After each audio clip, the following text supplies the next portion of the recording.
I'll never forget the moment I saw the red lace bikini drop into her suitcase. It wasn't even discreet, like she wanted me to see.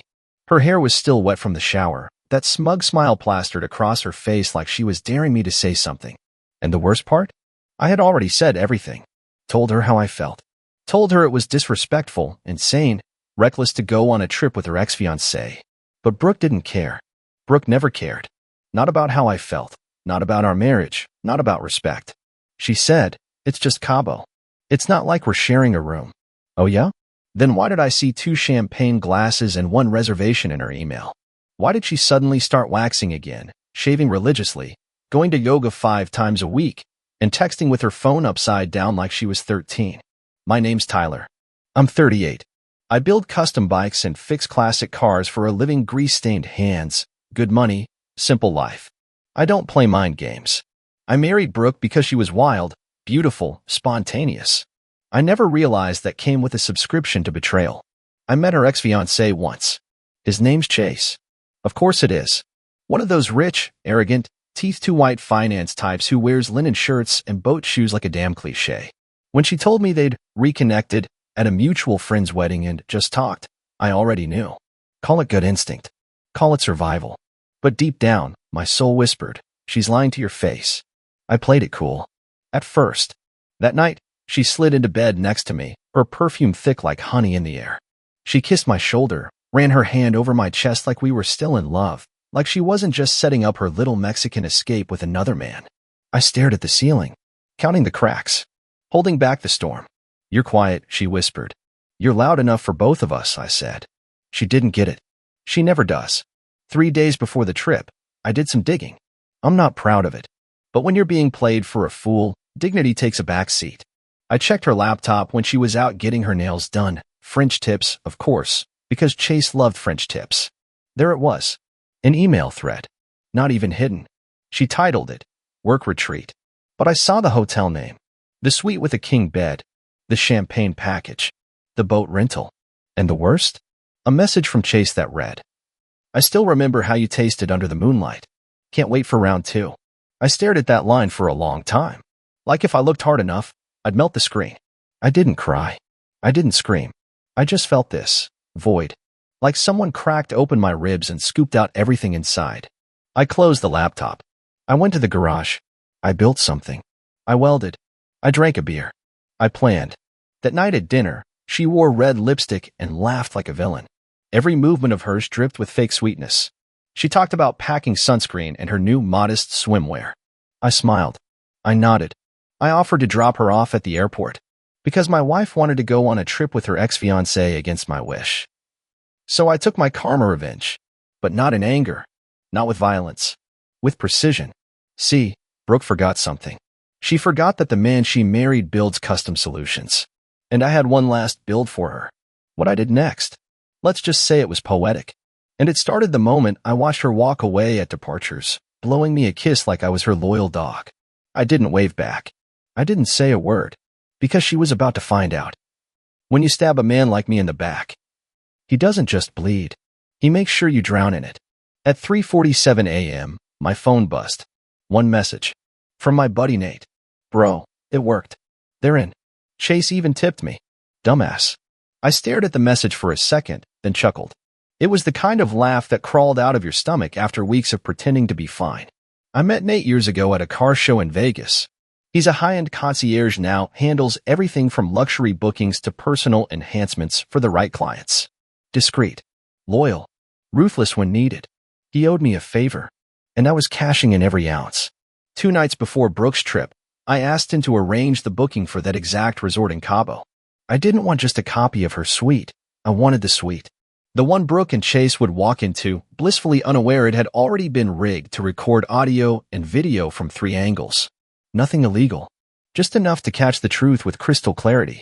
While she was sipping cocktails and playing innocent wife on Instagram stories, I was back home in Texas watching her lips trace her ex-fiancé's jawline. Watching her fake resistance when he leaned in to kiss her. Watching her giggle like a teenager before slipping out of her sundress. She moaned his name. She said she missed the way he made her feel. She said she'd never really stopped loving him. I watched it all, without flinching, without pausing, like a surgeon examining a tumor that needed to be cut out. When she called me the next morning to check in, I didn't answer. I wanted her to feel that silence. I wanted her to wonder. Her texts started piling up. Hey babe, we just landed. Hotel is gorgeous. Can't wait to tell you all about it. You okay? Haven't heard from you. Tyler. By sunset, she called again. I still didn't pick up. I was too busy forwarding the video to a private email, with a copy to my divorce lawyer. But that was just phase 1. Phase 2 was more satisfying. See, Brooke forgot that when she married me, she made certain financial decisions, like putting her name on a joint investment account, like linking her credit card to a business I funded, like trusting me to never pull the plug. So, I did. I drained the account. Not illegally, just took what was mine. I froze the shared credit. I revoked her access to everything with my name on it. And then I booked myself a cabin in Colorado with no cell signal, just whiskey and peace. That night, Nate texted me one last time. Bro. She just found out about the cards. Screaming at the concierge like a lunatic. Chase bailed. Took the early flight home. I smiled. She always thought she could play both sides. Always thought she could lie with a straight face and manipulate her way out of everything. But not this time. Not when the evidence was locked in a cloud folder titled Brooke's True Vacation. When she got back to Texas, she found the locks changed. A box on the porch with her essentials. Inside was the red lace bikini, folded neatly next to a flash drive. She blew up my phone for hours. Left voicemails that flipped between sobbing apologies and cursing me out like I was the villain. But I wasn't angry anymore. I was calm. Because I finally saw her for what she was. Not just a liar. Not just disloyal. But a scoundrel in stilettos. A manipulator dressed in perfume and pity. I didn't need revenge. I just needed her gone. And now, she was. Almost. There was still one final move left to make. One thing she never expected. One thing that would flip her entire game upside down. It was coming. And it would hit harder than anything she ever saw coming. Because I wasn't done yet. She showed up at my shop 2 days later. Tight jeans, tear-streaked mascara, that same fake sweetness she used whenever she wanted something. The same look she gave me when she convinced me to co-sign her car. When she begged me to trust her about Chase. When she said she was just going to clear the air with him. She leaned on the hood of a '67 Mustang I was restoring, arms crossed like she owned the place. Tyler, we need to talk. I didn't even look up. Just wiped the grease off my hands and kept tightening the bolts. I made a mistake. Okay, she continued, her voice cracking in that calculated way she used to manipulate. I didn't mean for it to happen. One thing led to another and... Stop, I said. Calm. Controlled. Dead quiet. You meant it. She froze. I saw everything. Heard everything. Every damn thing you whispered to him. Every lie. Every moan. Don't insult me by acting like it just happened. She opened her mouth like she was about to deny it, but saw the look in my eyes and knew better. I was confused, she whispered. I didn't think you cared anymore. You've been so distant. I slammed the hood shut. Hard. You were distant the moment he popped back into your life. Don't act like I pushed you away. You leapt. She stepped closer. We can fix this. Please. I know I messed up, but I still love you. I do. That word, love, tasted like poison coming out of her mouth. You love me, I said, laughing bitterly. You told him you still loved him. Said you missed his hands. Said you thought about him when you were with me. She started crying again. Not for me. For herself. It didn't mean anything, she sobbed. It was a mistake. I walked past her, unlocked the office, and pulled out a manila folder. I handed it to her. Inside were the divorce papers. Already signed. You don't make a mistake with plane tickets, Brooke. You don't accidentally pack lingerie and book a luxury suite. You planned it. You followed through. And now you get to live with it. She stared at the papers like they were written in another language. You're throwing away 6 years? She gasped. You threw them away the moment you stepped onto that plane, I said, staring her down. I'm just taking out the trash. She didn't scream. Didn't yell. Just stood there, mouth open, realizing, maybe for the first time, that she'd lost. Then she tried the last trick in her book. You really think he wants me? She hissed. Chase left me there. Didn't even stay the weekend. You think you won? You're pathetic. You ruined my life. I leaned in just enough for her to hear me clear. No, Brooke. You ruined your life. I just made sure the ending matched the choices. She stormed out. The silence she left behind felt like oxygen. I didn't celebrate. I didn't call friends. I just sat in my office, staring at the signature on those papers. My hand had signed it. My heart hadn't caught up yet. Later that night, I opened a bottle of bourbon and sat on the back porch. The Texas sky was painted orange and blue. I watched it fade into stars. My mind kept flashing to moments, our wedding, her laugh, that first apartment where we didn't even have a couch. I remembered dancing barefoot in the kitchen. I remembered the look she used to give me before everything turned fake. I wanted to hate her. Fully, completely. But the pain doesn't let you hate that clean. What you feel is hollow. Not rage. Not sorrow. Just emptiness. But I knew one thing. I'd never let anyone cut me open like that again. And I wasn't done building yet. There was still something I had to finish. Something that had been sitting in the garage untouched for months. My next move wouldn't be about her. It'd be about me. I spent the next 3 weeks buried in that garage. The engine purred under my hands like it knew what I was going through. Piece by piece, I rebuilt the '67 Mustang from the ground up. New pistons, fresh paint, tightened belts, retuned carb. That car had been collecting dust since Brooke started pulling away. Funny how things rot when you stop paying attention. Marriages. Engines.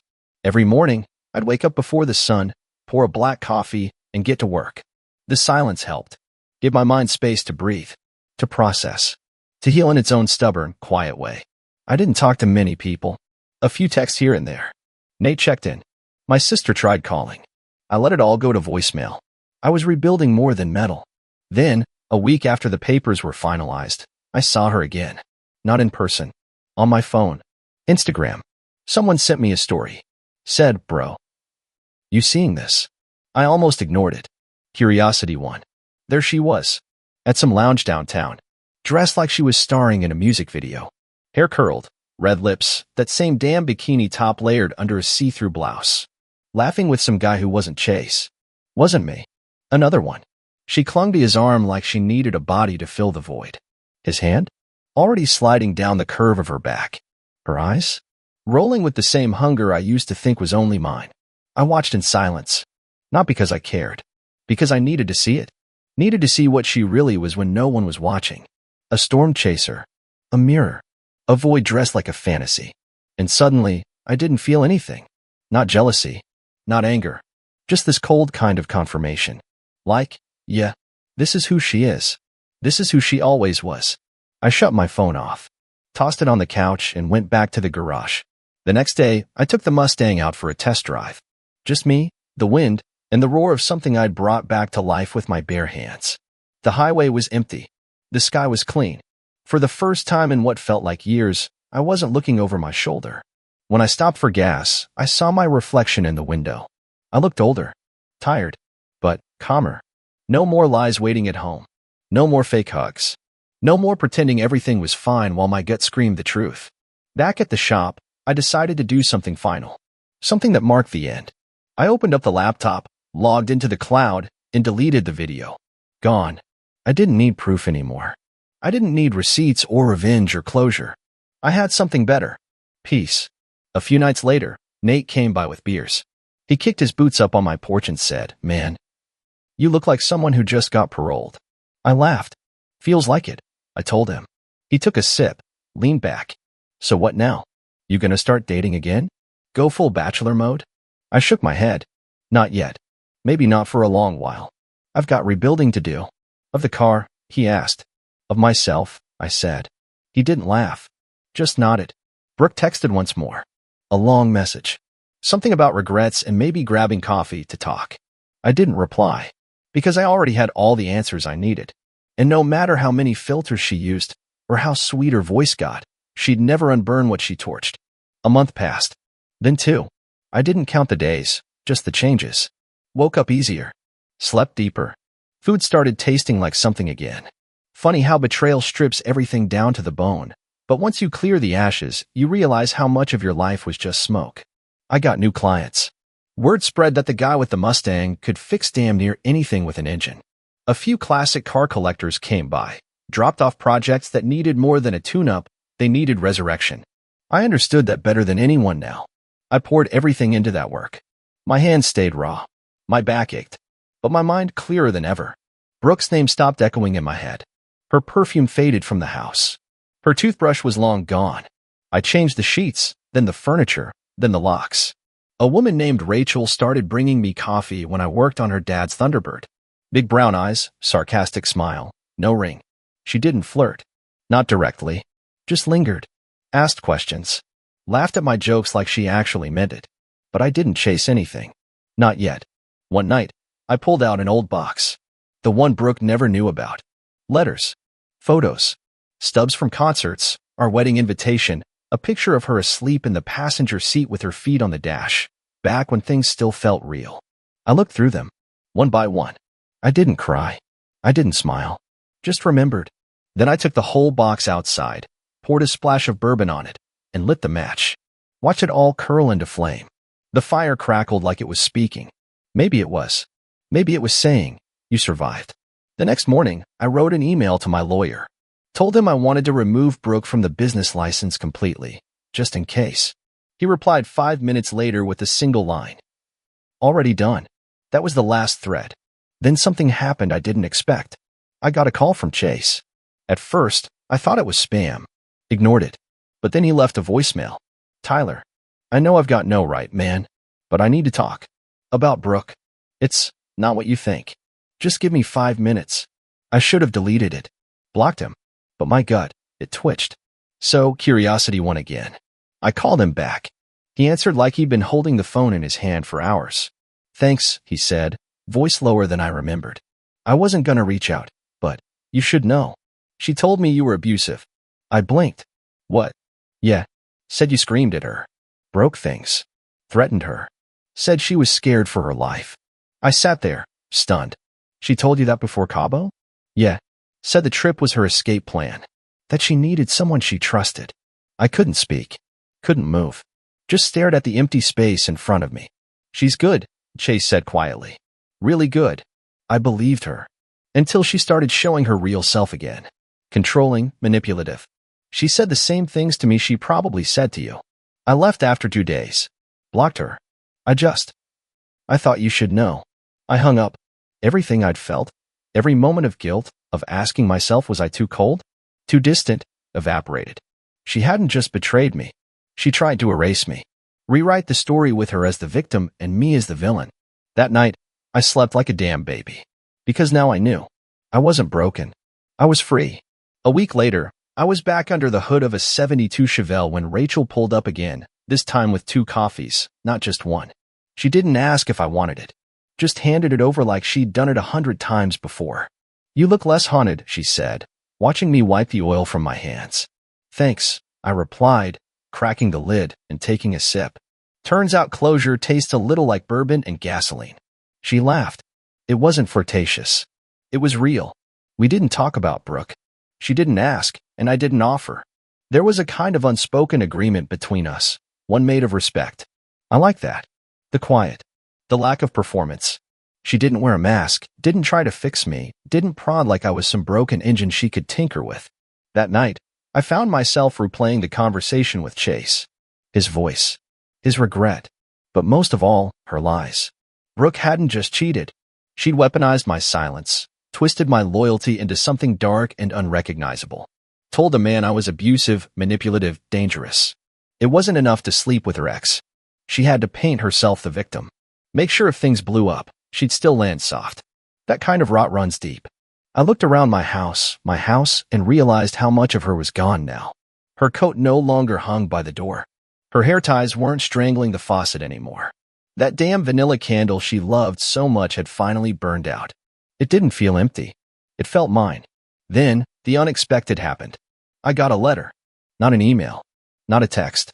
A handwritten envelope. No return address. Inside, a note in Brooke's handwriting.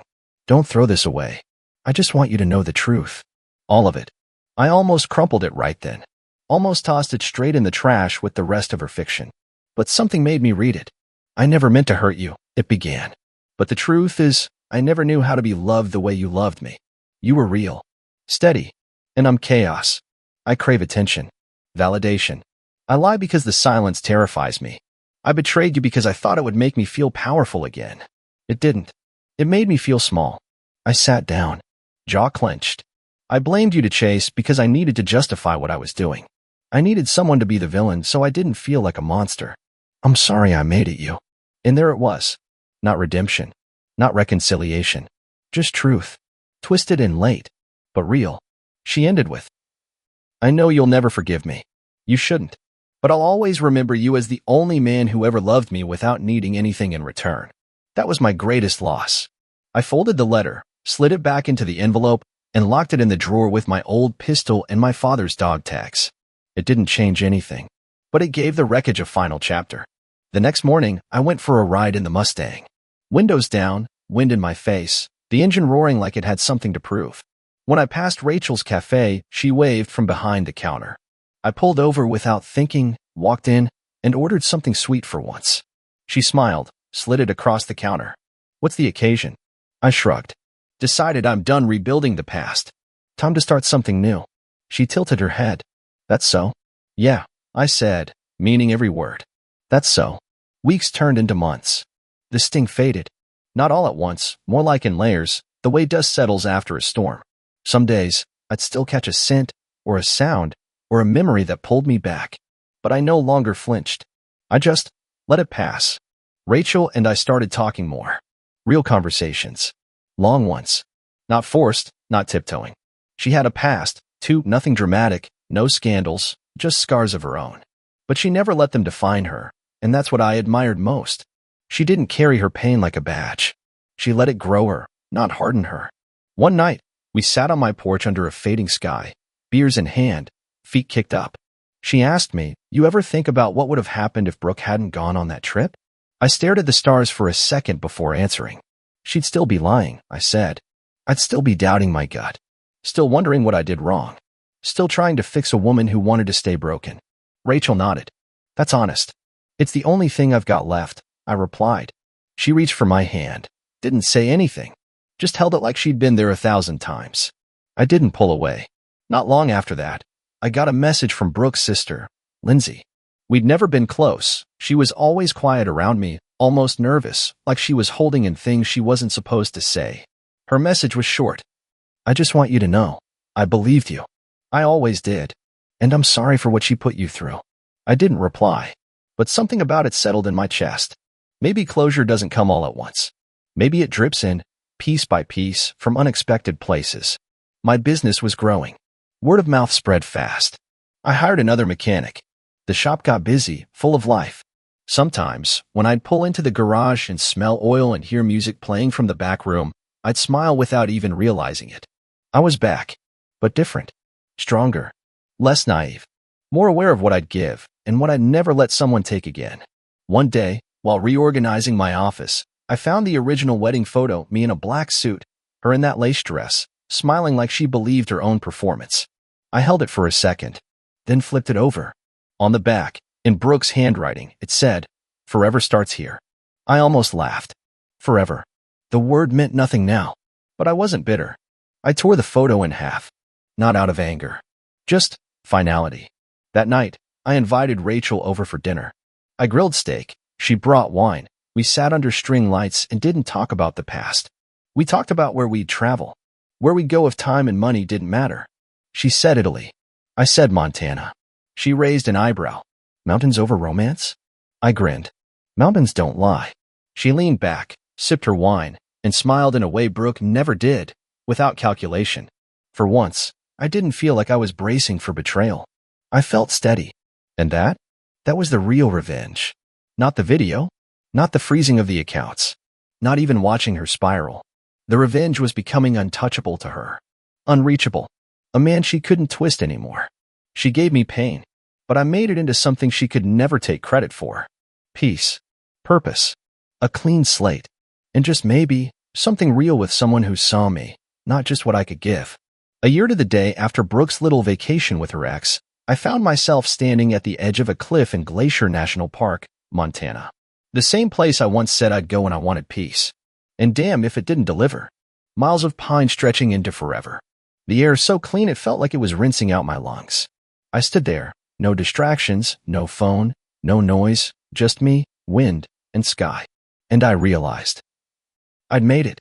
Not just out of the marriage, out of the storm, out of the version of myself that accepted less than what I deserved.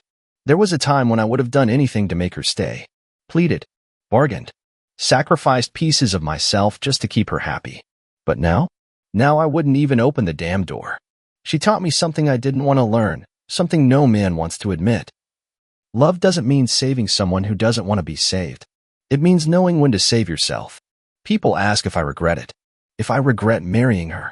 Wasting those years. I don't. Because I learned to trust my gut. Learned how to spot a lie hiding behind a pretty smile. Learned how to rebuild something stronger from ashes. I wouldn't be who I am now if I hadn't gone through that hell. If I hadn't lost everything, I never would have found what really matters.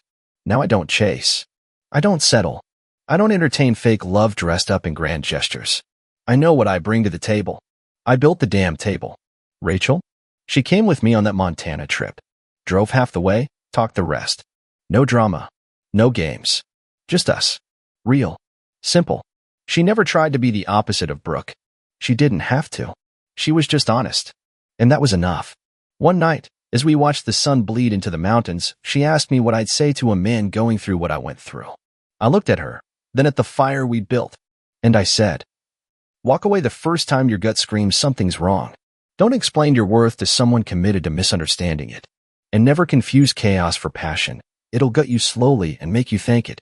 She nodded, didn't say a word, just reached over and held my hand. That was the moment I knew. It wasn't the revenge that healed me. It wasn't exposing her lies or watching her fall apart. It was the choice to stop bleeding for someone who wouldn't even hand me a bandage. That's what saved me. And now? I sleep deep. I laugh loud. I live free. My wife wanted to go on a trip with her ex-fiancé against my wish. So I took my karma revenge. But karma isn't about hurting them back. It's about watching them lose access to everything they never deserved. Including you.